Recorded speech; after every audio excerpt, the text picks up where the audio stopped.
listening, pay attention. Oh, yeah. You're looking for capitals?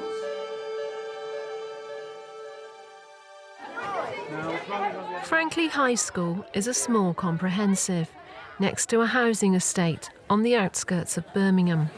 I think we're ready for the next 6 girls, please, and you go. Jonathon Wilding is in his first headship after 27 years of teaching. He arrived at the school 3 years ago and he's found the step up to headship a challenge. You wait there, please. Thank you. Shabba! Shabba labba! 6 months ago, Ofsted reported remarkable progress at the school. But they identified an issue with pupil misbehaviour, which unsettles the start of lessons. Can John Bayley help the head to come up with a solution?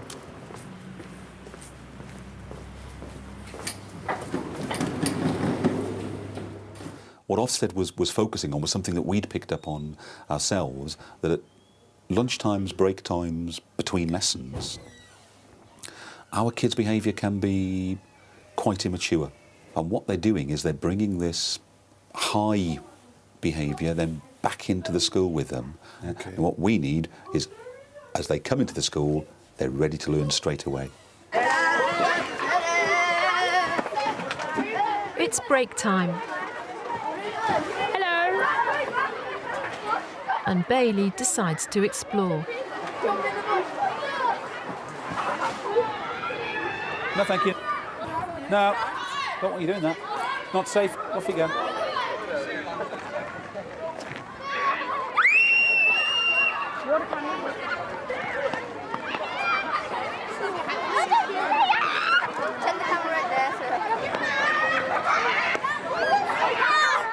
If I was to start teaching here next week and I came and asked your advice, what would you tell me to do? Just don't copy off the board because we're not learning. More interactive. Like, Go on, tell me what you mean by interactive. More interactive, like more hands-on.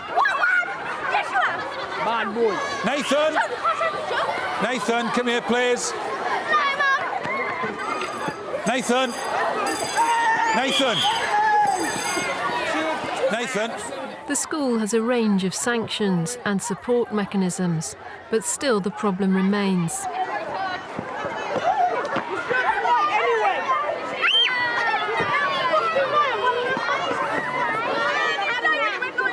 Come on, girls.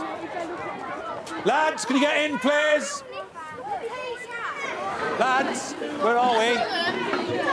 Girls, can we get in, please? There was nothing terrible about the break. There was some goofing around behaviour, wasn't there? Chucking bags into the bushes, spraying water, boys horse playing and all that. And we probably don't want to stop that, do we? They're children. If you don't get to spray someone with water once in a while, you're kind of failing in your duty in life. Jonathon also teaches a bottom set Year 9 maths class. And John wants to see if there's any relationship between outside and inside lessons. First task we're going to have, right, Casey, you're going to do the first task for us. We've got a sequence, Casey. We start with the number 5, and the sequence is add 7, take away 5, add 2. So add 7. 12. 12, excellent. My class now know to look for patterns. Can you see a pattern with these numbers? Divided by 6. I was surprised how much it was me and the board, even though they were coming up with the answers, because I feel that normally in a lesson I'd have them coming out and doing more on the board, but clearly I wasn't. What's half of 14? 7. Sean, how are you doing? Why can't you do it, Louise? It's too hard. Right, OK then, Louise. It's n plus 6. They're sort of with you, aren't they? Yeah, they're just beginning to flag, aren't they? Yeah. Niall, can you take 8 away from 14 for me? 6. 6, brilliant. And can you multiply 1 by 2? 2. 2. OK, now, I want to try putting a bit of pressure on you. You're like their mum and dad combined in this room. And so if I'm sitting here learning, I'm getting an enormous amount of support for you. The answers seem to come easily. I'm getting explanations from the front. And I'm wondering how many opportunities I get in this room to achieve stuff on my own, talking to my peers about it, and have me and my peers tell me how well I've done. What's 15 divided by 5? Right, how many times does 5 go into 5? 3. You ask me questions and then you answer them yourself. You ask me the questions and you answer them yourself. I thought, that's probably what ought to be happening in some group work. Yeah. Children ought to be saying, how do you do so and so? Oh, I know. And explaining it to each other. Help me. Help me. 2, 1, no. I want a coffee. Help me. Can be. We know that teaching others is one of the best ways to learn, because you're not going to have the confidence to do it unless you really understand what you're talking about. And once you've succeeded in teaching others, then you get that real buzz about, yeah, I really know what I'm talking about. Where you use letters instead of numbers, that's the hard maths. Right, when you use the nth term, you only have to remember one thing. Right? Whatever number you're looking for, you just put that in instead of n. I think when I started with this group, the self-confidence was very low as far as maths was concerned. And that's probably where the me leading them by the hand through things comes from. But one of the things I need to do is give them that confidence that they can still do it. Yeah. So I need to be looking at other tactics. What things might you want to do differently? What direction might you want to move in? What I can do is certainly look at one or two of the tasks and make them group-oriented. But it'd be interesting toe in the water today to see what happens. Lunchtime has just ended and Jonathan is still unhappy with the behaviour. Keep on having the same conversations with you. Yeah? What about no, well, just be with a group of people and just ask you to go in. First thing you've done is throw a bit of rubbish into the bush. No, it was a pen, sir. A pen, and that's that's biodegradable, is it? Only because someone spat on me hand. Just put it in the bin. Don't do it. Take some responsibility. Here you go. Lessons have just started and there's another disruption. Hello, miss, how can I help you? Those at one end of the corridor says that he hit him in the head and said he bumped into him by accident. Now, these two normally get on very well in my form, so it's quite upsetting, really, that this has happened. He says that it was an accident. You just came and whacked me in the head like that. Right. That's... if you're doing that kind of action, it seems difficult to accept.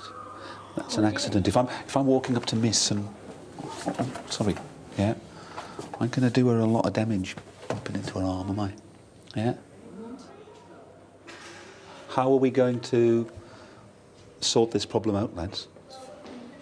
Yeah? Are you two going to say, right, we can get on together? Are you going to be in a position where you're going to say, right, I'm going to have to really think about... No. OK. Thank you ever so much, miss. 10 years ago, the school was in special measures, and Jonathan believes the behaviour issues in the school are linked to poor pupil self-perception, despite steady improvements since then. Last year, GCSE schools hit an A to C high of 59%. And they don't see that it's a really good place to be teaching. They see it as all the negative images that they have about the area. So if you could teach at what they perceive as a better school, and they perceive all schools as a better school, and we're really breaking that, we're having to break that down over and over again. Some of that narrative reminds me of working in PRUs, Yes. where children secretly think they're rubbish. Yes. Or maybe not so secretly, maybe. Yeah. God, that's a huge thing, isn't it? Yeah. Well, we're getting there. Self-esteem, big thing. Over and over again, we're hitting it. How do other members of staff feel? Bailey gets the views of advanced skills teachers Siobhan and Bethan. What's student behaviour like around the school? It depends on what lessons you go into, to be perfectly frank. I think there are certain teachers here who have very high expectations, and in their lessons the children behave excellently, you know. I think it depends on the weather, it depends on what day of the week it is, what they had at break time, you know, there are so many factors. And their home context, some of the things that go on. You know, the skills that you're teaching children in lessons, you have to be responsible for their own learning. How far can we go in translating that to social behaviour around the school? I think that's asking for quite a significant change, isn't it? I think it's not just a school issue neither. I think it would be, I think it's much more deeper than that. I think it's a whole community issue. You know, parents, community, food, what the school does, how they do assemblies, you know, the rules that we have. Let me put a bit of pressure on you though. If I was to talk to you about their learning behaviour in the classroom, and you were telling me they can become more responsible for their own learning, they can assess each other's work, they can listen carefully and respectfully to each other. And I was to say to you, no, they can't. Look at where they come from, the diets they eat and the family background they got. You'd have my guts for garters, wouldn't you? Absolutely. I expect. But when I say to you, suppose you wanted them to behave differently socially and behave like more confident, more outgoing people, imagine each other better, you suddenly start talking about their home backgrounds and their diets. What's going on? Classroom's like a little bubble, isn't it? Yes, it's like a little bubble of stability and routine and calm, and they understand how it's going to work in there. And outside, it's a whole different ballgame. Why can't a school be like a little bubble of routine and calm? Well, wouldn't that be wonderful, actually? This is what I'm trying to look at. I kind of understand that whilst I'm in my classroom, children will behave in a certain manner. Perhaps it does go back to Siobhan's bubble, that they live in a bubble, but it also goes back to what do we need to do as a school to ensure that that bubble isn't our little classrooms, it becomes our community. Meanwhile, Jonathon is taking his maths group again, and he's planning to experiment by giving the pupils more independence. Year 9, you need to be in a pair. Being by yourself isn't going to work, right? You can work in threes if you want to, but you need at least to be in a pair. Jodie, come and work down here. You can't be by yourself. I don't care who you work with Jodie, but you need to be in a pair. Maths and exercise. Please wait. What is that? Thank you, Katie. Well done. Right, and I want you to try and work out the answers. Off you go. Work it out on the page. Those can be 5, that can be 6, that can be 4, because I like the line better than the dog. Yeah, let's go. No, the dog's cute. I'm glad you did that. Just done it there. No, we haven't. Yeah, we just done it. It's simple. 6, 5, 5, 4. Yeah, 6. Yeah, that's 8. That's 3 up to 2. And that's 3. So that has to be 7. No, that can't be 7. It is on. They're all the same figure. That's 12. That can't be 3. Thanks, Josiah. Louise, Nick. Oh, come on. Look, she jacked the steam. Right, before we carry on, Nick. And the long Right, I've still got some people who aren't focusing. And if you're going to tell us things, Year 9. Brilliant. I've got you all listening to me now. All right. What we're trying to do here is trying to get you coming up with the maths. Louise, put your pencil down. Thank you. Reese, put your pen down, please. Thank you. We need to get some rules about this kind of work. Sir, can I fill in one? I don't want to see. Can we all stand up, please, Year 9? Quickly. For some reason, I've got a couple of you still sat down. Josh, that was stand up, please. Thank you. You're not. You're bent over. You're sat down for some reason. Get a pen out of your mouth. That was fantastically interesting, wasn't it? It was. We whizzed through 3 or 4 tasks that in the previous lesson we might not have got to the last task. On the downside, I'm clearly going to have to get a lot of protocols set up with this class for that kind of work, because there were too many times when we had to come back into the, no, well, actually, this is how it works. That was what I saw as well. There was so much going on in the room. There was some control issues. But that's partly because they're used to you teaching in a flow. So I'm kind of, in your lesson, I'm kind of locked in your arms. But in this lesson, the controls come off. And there's a kind of paradox, because it means that some of your controls are going to need to be harder, aren't they? Because if you want to keep the circus going, the ringmaster needs to have those protocols in place. At the end of his 2-day visit, Bayley encouraged the head to think about giving the pupils more responsibility. And a kind of theme that you've been talking about is self-esteem. It's almost as though they still can't believe that they're as good as you tell them that they are. So they need more and more visible illustrations of their potence. And so I'm thinking about the whole issue of student leadership. If I was to ask you, what should a student here be able to do? What would you expect from them? Because if we can identify that, then we could start that journey. There's an incredible amount of power there, isn't there, just waiting to be unleashed when you give that kind of thing over to students. When we've given pupils responsibility with our student council, they've really risen to the challenge. When I was interviewed here for the head's job, part of the panel was a group of students. And we use that for all of our senior team interviews.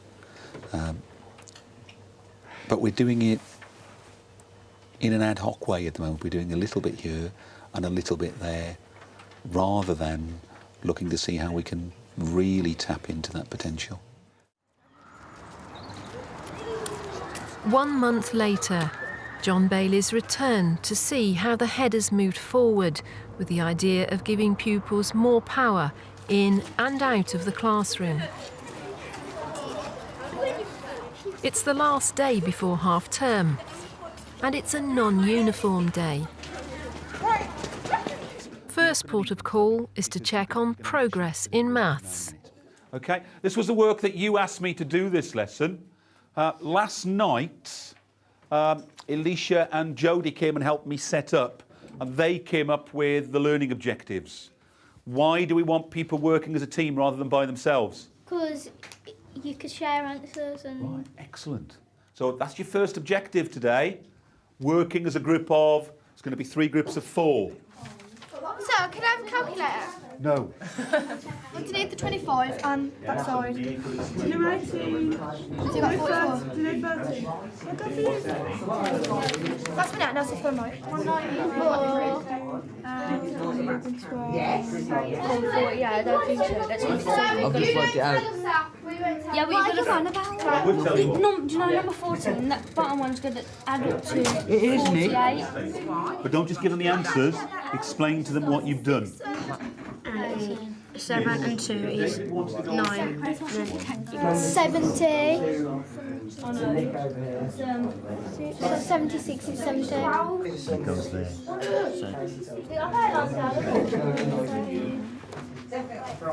We're still doing really well over here because we were before. Right, on 3, please. Pens down. Everybody this way, please. 3, 2, 1. Right. Alicia, what was the first learning objective? To work as a team. To work as a team.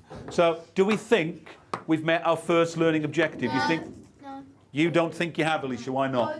Because none of us did. Because we worked in a 2's not... Right. Isn't a 2 a team? Well, they did. Yeah, but it's not a 4. Not a 4, but we didn't say to work as a team of 4, did we? Oh, wow. So do you think you worked as a team of 2, Ellie? Pair. That's a pair, That's not a team. Still a team. Pairs a team. I'm happy with pairs a team. Okay. I remember last time we were here, I think the phrase was, you unleashed them a bit. But whoa, there was some, the pony got out a little bit and you were a little bit worried about behaviour issues. Today it seemed much better and easier. I was really pleased with the quantity of work that was covered, and that's one of the things I've noticed more and more over the last 3 to 4 weeks, that those students that get it right do a tremendous amount more when they are taking control of it. But I was also very pleased with the quality of the group work. But what of the bigger picture?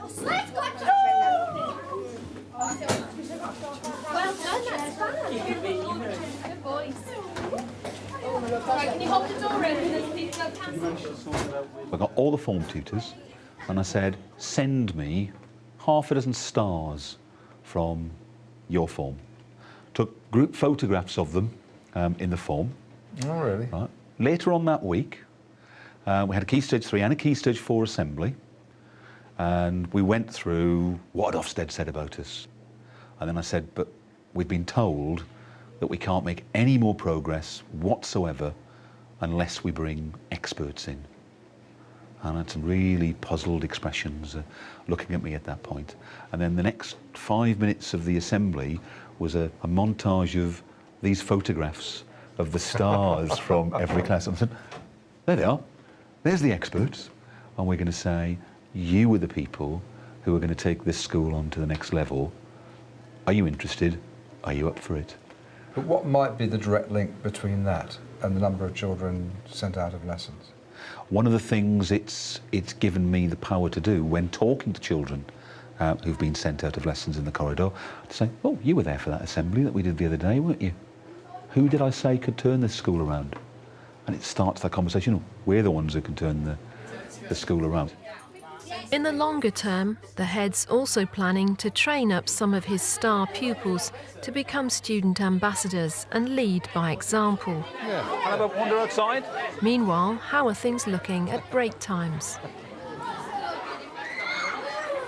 It seems a bit calmer than last time. Yeah. Is that a good day, or do you have your ups and downs? We have our ups and downs. I don't think...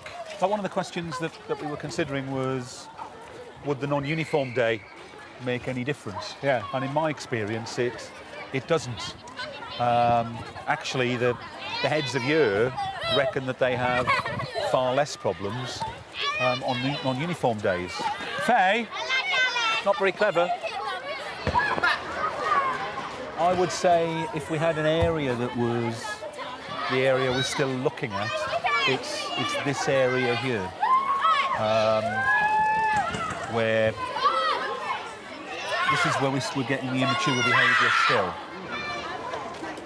We've got a group of year 7s at the moment who are a problem at lunchtimes and break times, just roaming around the corridors, just looking for somebody to tell them off. And once they're told off, they're quite happy about that, and off they go. It's really quite strange. It's no major problem. They just want to be told off for some reason. So that's a peculiar one. But yeah, I think it feels a lot calmer today.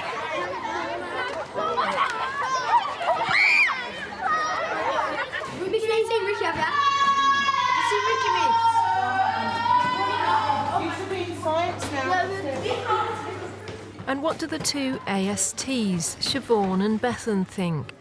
Personally, I feel it's so endemic in our students that something within 4 weeks isn't going to have a big impact. No. However, if you start at the grassroots, then who's to say that it wouldn't grow to have a bigger impact? The problem is that they still need more to do at lunchtime. They need more to do at break time. We have out-of-hours packages to do with them at the end of the school day, at weekends, but what can we actually offer them at break and lunchtime? I mean, one of the things that probably really support parents around here would be a breakfast club. You know, a really good breakfast club with things to do to focus them, de-baggage for the day, the resources basically to do it. And again, in 4 weeks, you know, we've generated an awful lot of things that we want to actually try to do, but it's doing those things.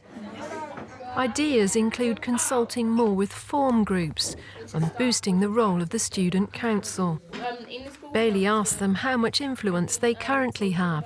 Sometimes when I'm in the corridor and people are messing about, if I tell them, then they will stop. So it's not that they won't do it, it's just if they're cheeky enough to do it, then they will cheeky back. But if they respect the elders, then they won't. OK, so you do have some informal authority? Yeah. Yeah, OK.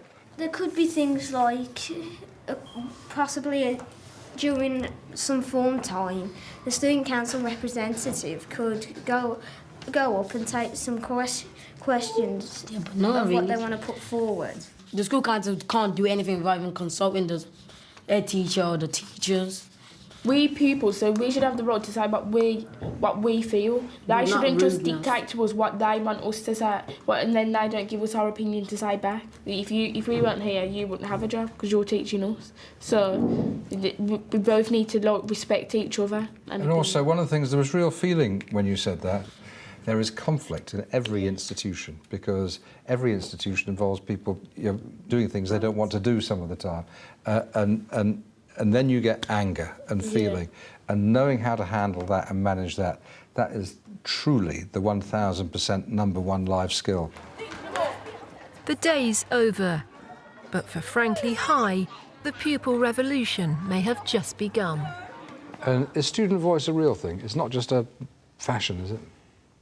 I don't mind anything being a gimmick if it delivers what you're after. I think there's been an awful lot of emphasis across secondary and primary schools in the last 5 to 10 years on teaching and learning. And I think what's happened is we've created an awful lot of very good teachers. The only way to make similar progress in the future is to create an awful lot of very good learners.